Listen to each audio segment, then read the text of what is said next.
Hey, what's up, everybody? Welcome to the BHITB podcast. I'm your host, Dante Fortson, and today's show is the one everybody's been asking about. This is Satan's America, Part 8. But before we get into the show, I have just a few quick announcements. Cultivating Black Excellence. Check out the last episode number 26.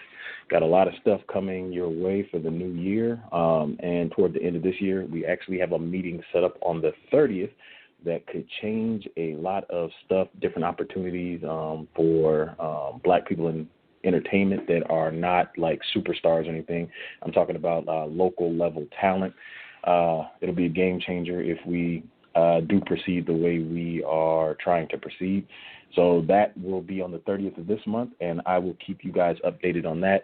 Also, update on the online Black businesses that I was talking about for the last couple of weeks. Those are still in the works. I actually have a few more people coming in on it with me because they like the idea. So we're going to try to start one a month, and then depending on how that goes, we're going to try to start two a month, and then put people in positions to run those businesses, and we're going to take a back seat as silent partners. So that's coming up. And tomorrow, the Black Hebrew Awakening comes out, the final 400 years of slaves in America. Make sure you grab your copy. The Kindle version is already available for pre-order. That'll go up tomorrow. The paperback will be available for purchase tomorrow as well. And the Awakening Initiative, if you haven't checked that out, check out the Patreon page at patreon.com/Dante Fortson. The Awakening Initiative is the plan to send 10 Awakening boxes to 10 different pastors every month. So if you want to join me in that, I will send an extra box to a pastor for every person that signs up at the Awakening Initiative level on Patreon. And finally, the Awakening box. I just announced it yesterday. There are 25 Awakening boxes available. Only 25, not 26, not 27. 25 Awakening boxes.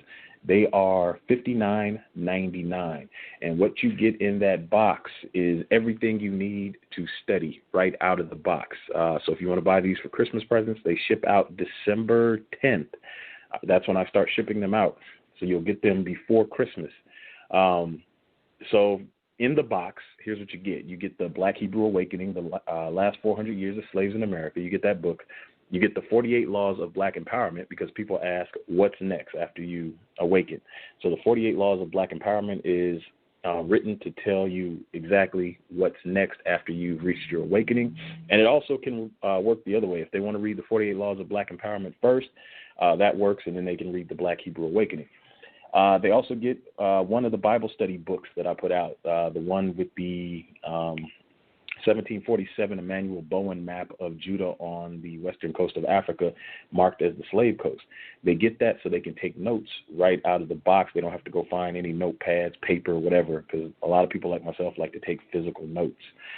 They get bookmarks, the double-sided bookmarks. They get two of them. And on each side, they have references, quick references that allow people to quickly find what they are looking for in some of the most popular topics that come up with this subject. So the bookmarks are functional, and they look great. I actually changed some of the colors on them. So if you guys see the picture of the Awakening box on the website, you will see the old bookmark colors. The new colors will be different, and I'll be updating that picture soon. We're like fourth on the list. You get the BHITB pen. It's a custom engraved pen for taking notes. So again, right out the box, you don't have to go look for a pen or anything. You get 10 instant Bible studies. The Bible study sheets that are on Etsy, you get 10 of those included in the box, so you can use them right along with your study. You get a KJV Bible as well. So again, $60, you get everything right out of the box. You don't have to go look for anything. You don't have to dig anything up. Anybody could just study, pull out the books, and get started. $59.99. There are only 25 of those available, so make sure you grab those. I probably won't have any more in until around February for Black History Month. So get those boxes today. And also, in those boxes, the Black Hebrew Awakening and the 48 Laws of Black Empowerment are autographed by me. Anybody that buys one, I can put a custom message in there if you make the purchase, and then send me a message on Etsy after you make the purchase. For those who do not have the link to my Etsy shop, you can find it on blackhistoryinthebible.com, and there will be a link in the show notes and the show description on YouTube, so check those out. And speaking of YouTube, make sure you subscribe on YouTube, and make sure you subscribe on Twitter. And if you like this episode or any of the other episodes that I've put together for you guys, make sure you share those, so that way the message gets out. I'll keep teaching it, you guys keep sharing it, and then everybody, kind of works together. So yeah, go share that on Facebook, Twitter, or wherever you prefer to share. So let's go ahead and jump into the show. All right, so we left off right as the Civil War was starting. We came out of the slave codes. That's what we were talking about in part 7. So in 1861, we have the Civil War. Now, a lot of people believe the Civil War was over slavery. It was not. It was over the economics of slavery and slavery expansion into other states. The South wanted to expand. The North did not want them to expand. And then you get into the whole economics, because the South thought they could make more money. The North didn't care. They didn't want that happening in parts of the North, not all of the North, but parts of the North. So basically what happened was, with the freeing of the slaves during the Civil War, the North said, well, if you don't want to keep your slaves in just the South, then we're going to go ahead and free all the slaves. So this is how in 1863 the Emancipation Proclamation got passed. It was more so a retaliation by the North because of the war. And so the Emancipation Proclamation granted all slaves freedom. It says all persons held as slaves are and henceforth shall be free, period. There was no condition to that. So we have the Civil War ending in May 1865 because according to history, over 200,000 slaves, former slaves, got their freedom and joined the North to help fight the South. So the Northern Army got a huge boost to their army.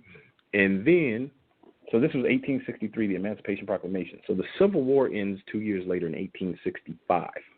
Now, what's interesting about this is that in 1865, after the war is done in December, the 13th Amendment is passed. Now, the 13th Amendment is a slap in the face to all those black people who had escaped, got their freedom, and then helped defeat the South. They joined the North, helped them defeat the South, and then they come back with the 13th Amendment, which adds the loophole to put them back into slavery. Now, see, the Emancipation Proclamation freed slaves. This is what a lot of people miss. The Emancipation Proclamation freed slaves without condition. So the 13th Amendment gets passed. You have Section 1 of the 13th Amendment that says neither slavery nor involuntary servitude except as a punishment for a crime whereof the party shall have been duly convicted shall exist within the United States or any place subject to their jurisdiction. So this was meant to allow the South a way to put black people back into slavery legally under the guise of making black people criminals that break the law. So as long as they could keep up that facade, the North would turn a blind eye to slavery in the South and other parts of America. Because, again, like I said, the Emancipation Proclamation had already freed everybody, so there was really no need for the 13th Amendment except to provide a loophole specifically. So one of the things I tell people is when Kanye made the comments he made. Now, Kanye says a lot of crazy stuff without thinking before he says it, but one of the points he made about abolishing the 13th Amendment, black people got mad because they said that would put us back into slavery. That's false. Without the 13th Amendment, there would be no loophole to put us back into slavery because the Emancipation Proclamation declared our freedom without the loophole. And so now you see in other states like Colorado where they had to vote to abolish the terminology in their state constitution. Their state constitution read the same as the federal constitution still reads. So in Colorado, they recently banned the phrase except as punishment for a crime, wherever the party shall have been duly convicted. So their new constitution reads something to the effect of neither slavery nor involuntary servitude shall exist within the United States or any place subject to their jurisdiction. They understood that the wording was a loophole that allowed slavery. And yet, on a federal level, that loophole still exists. And let's look at Isaiah chapter 10, verses 1 through 3. And I like to point this out when people talk about obeying the law versus disobeying the law. When people say, well, they should obey the laws, or we should obey the law of the land and all this other stuff, right? They say this because they don't understand that something is legal. Something that's legal isn't necessarily moral, and something illegal isn't necessarily immoral. Perfect example, Nazi Germany. What Hitler did to the Khazars over there, the false Jews, was legal but absolutely immoral. Regardless of how you feel about that, to mass murder people is immoral. Now, it was illegal to harbor those people from murder, even though that was moral. So you can have a law that's immoral and somebody disobey the law and still be morally right. Now, Isaiah chapter 10, verses 1 through 3 touches on that. It says, woe unto them that decree unrighteous decrees, and that write grievousness which they have prescribed, is talking about the law, to turn aside the needy from judgment, and to take away the right from the poor of my people, that widows may be their prey, and that they may rob the fatherless. And what will ye do in the day of visitation, and in the desolation which shall come from far? To whom will ye flee for help, and where will ye leave your glory? So the Most High is saying, he's pronouncing misery on these people that write these unjust laws. And I want to point out something, too, while we're on the subject. If you go through the Bible, you will notice a theme of referring to the poor and the fatherless. Look at the rate of black children born to a single-parent home. Just look at the rates on that. And it talks about the widows. Look how many women have been widowed because an officer or somebody murdered the father of their children. And we're going to see more of this. There are actually laws created as we get through this that are literally made to rob the poor and fatherless. So we go from the slave codes, which we covered in part 7 of This is Satan's America, which brings us into the black codes, which were enacted after the Civil War ended from 1865 to 1866. Well, partly of the Civil War before it ended, but 1865 to 1866, they enacted what are called the black codes. And the black codes are going to give rise to the vagrancy laws. And a lot of these laws are still in effect. People look at these like these are old from the 1800s. No, a lot of these laws are still legal today. And they were intentionally created. They're called the black codes because they were intentionally created to oppress and create a situation for black people that made it harder to rise above the slavery situation. So we're only like a step or two above where we were when we were in slavery. And in some cases, people are worse off because in slavery, they did have shelter and food, but you will see that poverty, it was intentionally made to these laws were intentionally created to put black people back into poverty to make their condition worse than slavery as a punishment for them being freed from slavery. All right, so the vagrancy laws. A vagrant is defined. Well, before I get into definitions of vagrancy, so basically if you want to read a clearer version of what I just said, if you go to Wikipedia, they actually summarized it better than I did. It says, let's see. The black codes were laws passed by southern states in 1865 and 1866 in the United States after the American Civil War with the intent and the effect of restricting African Americans' freedom and compelling them to work in a labor economy based on low wages and debt. Low wages and debt. Look at how many black people have bad credit right now because they borrow. They get credit cards that they don't pay off, or they borrow too much money. Or they have low-paying jobs. So low wages and debt. This is started in 1865. So they defined a vagrant as a person who wanders from place to place, homeless and without regular income. This was one of the first things I learned growing up. My grandfather would always tell me to keep enough money in my pocket to make a phone call because I could be arrested for being a vagrant. And at 10 years old, I didn't understand how that even made sense. And so as I got older, it started to make sense that because my grandfather was born in 1916. So he came along just a few decades after these laws were passed, where he had to live through the vagrancy laws and the Jim Crow and all that other stuff. So he would give me these pieces of advice that didn't seem applicable to me at the time because I was living in the 80s, and I had no clue at the time what had happened or, any of this stuff. I didn't know about slavery and everything else. So as I got older, the stuff he told me started to make sense.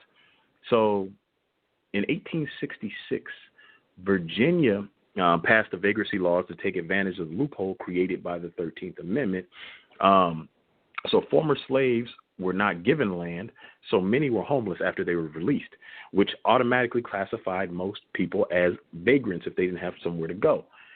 They were not given jobs with regular income right after slavery. There were other laws that had to be passed. Loitering. The loitering laws were created during the vagrancy laws to put black people back into slavery. So when you see those lines that say no loitering, now you know the origin is from 1866, Virginia. No loitering laws. Prostitution became illegal because many of the women free from slavery couldn't get work, so they started engaging in acts of prostitution. So they used that as a means of putting them back into slavery so that they couldn't earn any kind of income. Drunkenness. We weren't allowed to drink away our situation because you could be arrested and put back into prison. Criminal association, which means that if somebody was arrested and convicted of one of these silly crimes, by you associating with them afterwards would cause you to be arrested as well. So it created a situation where black people weren't even allowed to be around each other without fear of getting arrested. It created this constant state of fear of being arrested and put back into slavery. So they also came up with what's called convict leasing. Prisons could sell slave labor to other states, and convict leasing is still real. And to tell you how real it is, I have a personal friend of mine that I've known since the 90s, went to high school with him, one of my best friends. He went to prison, and he was here in Nevada in prison. And when I talked to him last, he was in Arizona, and I asked him how did he end up in Arizona, and he said it was the convict leasing program that they have between Nevada and Arizona, or I don't know what the contract details are, but basically they sent him from here to Arizona on the convict leasing program. So the convict leasing is still real, and it comes from the black codes. Now in Mississippi, black people were only allowed to rent within the city, which prevented them from living in the country and farming for a living, because then they couldn't control the person's wages, which they had the potential to get out of poverty if they were allowed to run their own farms. So in Mississippi, they also passed a few other laws. Black people were forced to submit proof of employment every January, or they'd be arrested and charged $5. Now, again, the arrest puts them back into slavery. So if they did not have work, they became slaves. It was illegal for black people to congregate without permission, punishable by imprisonment for up to 10 days and a $50 fine. Now, if you watch Martin Luther King's last speech, he talks about the illegal injunction against assemblies, the right to assemble. That was left over all the way up until the 60s. King was talking about that. So these laws lasted for well over 100 years, which is why you still have to get permits to assemble in public places and stuff like that, because these come out of the black codes. All right, so the fine was 10 days in prison and a $50 fine for a black person. But to ensure that white people would not help them subvert the law, the penalties were way harsher for white people, which is crazy because it's one of the few instances where you find that laws are specifically written to punish white people more than black people. So white people caught congregating or assembling with black people that didn't have permission to assemble, they were fined $200, so 4 times more than black people, and they were put into prison for up to 6 months. So a black person would get 10 days and $50 fine, white person would get 6 months and a $200 fine. And we're talking 1860s money, not 2018 $200 where you could work a day or two and get that. This was months of wages, sometimes more. So these laws were intentionally made to deter white people from congregating with black people. So it was a kind of a forced segregation out of fear. And so finally, custody laws. Let's get into this real quick. Custody laws. Children would be taken from the parents, black children, and given back to former slave masters to use for labor. They call this apprenticeship, and they refer to these as apprenticeship laws. So this was done as a form of terrorism, and it was done for many reasons. There was no really set of reasons, but basically that's what they would do. And so you'll see that this system is going to lead to what we call CPS, the Child Protective Services. They would use this as a guise of, well, we need to get the children out of this situation because the parents can't take care of them or whatever. And so they would take them, put them into the old slave system. We talk about putting them into the system. They put them into the old slave system with the former owners of their parents. And they call this, again, apprenticeship. Excuse me. So these laws were intentionally made to segregate and oppress the black community and segregate white people who would help them as well. Now in South Carolina, convicted black people could be hired out without pay, the prison share program, and they created a special tax for all black males and unmarried black women. They did this on purpose. It was a special tax that you had to basically pay for being black. And let's see, Louisiana, they required workers to present employment release papers to avoid being classified as a fugitive worker. In the slave days, before the Emancipation Proclamation, if a slave ran away and the slave patrols caught them, they would return them to the slave owners. Well, after slavery, they created this law, the Fugitive Worker Law, to where if you worked for somebody, you signed a contract, and if you quit or ran away, you considered a fugitive worker, and if you were caught, you were returned to your employer, almost like property. Same thing that they did in slavery. It was no different. Black people had to have permission to enter a town in Louisiana. They had to have written permission to enter the town. They couldn't be out at night or live in the town without white supervision. So you see the birth of curfew laws when you see those around. You could be jailed as a black person. You could be jailed for acting arrogant with a white person, for cussing at a white person, or showing other signs of disobedience to be determined by white people. So we see this oppression start to form after slavery to put us back in a form of slavery, even though we were technically free. So we had freedom to a degree. And then if we went past any little bit past that freedom, they put us back into actual physical slavery. So when this comes from the interview I did recently. If you didn't catch that Talking Doctrine interview with Jesus White, the link is on the page. Some of the comments, people were saying that black people weren't really oppressed and it's a myth and, stuff like that. So this proves them wrong. Let's see, in Florida, white women couldn't live with black men. Black people could be imprisoned and fined for disrespecting an employer, just talking back to an employer. In Maryland, they attempted to force the children of former slaves, into years of apprenticeships to replace the freed black people. Again, those apprenticeships where they would take the children like CPS and then put them with another family, which was the slave owner. In Texas, black workers were fined $1 for disobedience on the job and 25 cents per hour for missing work. Now, 25 cents an hour for missing work, they probably only made about 25 cents an hour to go to work. So you imagine that you call off sick and your employer can charge you for calling off sick, and then you have to work to make up the money that you owe them, which means you probably aren't going to get a paycheck or that much of a paycheck if you miss a day or two worth of work.